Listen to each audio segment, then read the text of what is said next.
Showbiz অঙ্গনে উদ্বেগের ছায়া। ব্রেন টিউমারে আক্রান্ত হয়েছেন জনপ্রিয় অভিনেত্রী তানিয়া বৃষ্টি।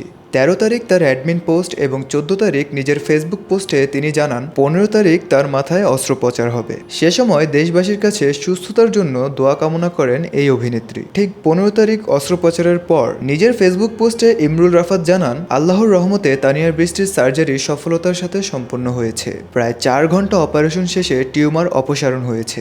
আগামী ২৪ ঘন্টা অবজারভেশনে থাকবেন তানিয়া বৃষ্টি, যেখানে পোস্ট অপারেটিভ জটিলতা থাকতে পারে। তাই এখনই আউট অফ ডেঞ্জার বলা যাচ্ছে না। সবাই দোয়া করবেন এবং অযথা ভিড় বা ফোন কল দিয়ে পরিবারকে প্যানিক করবেন না। এবং এই খবরটি ছড়িয়ে পড়তেই ভক্ত অনুরাগীদের পাশাপাশি শোবিজ অঙ্গনের তারকারাও যেমন মোশাররফ করিম, তারেক আনাম খান, মনিরা মিঠু, মুকিত জাকারিয়া সহ আরও অনেকেই সুস্থতার জন্য দোয়া জানিয়েছেন।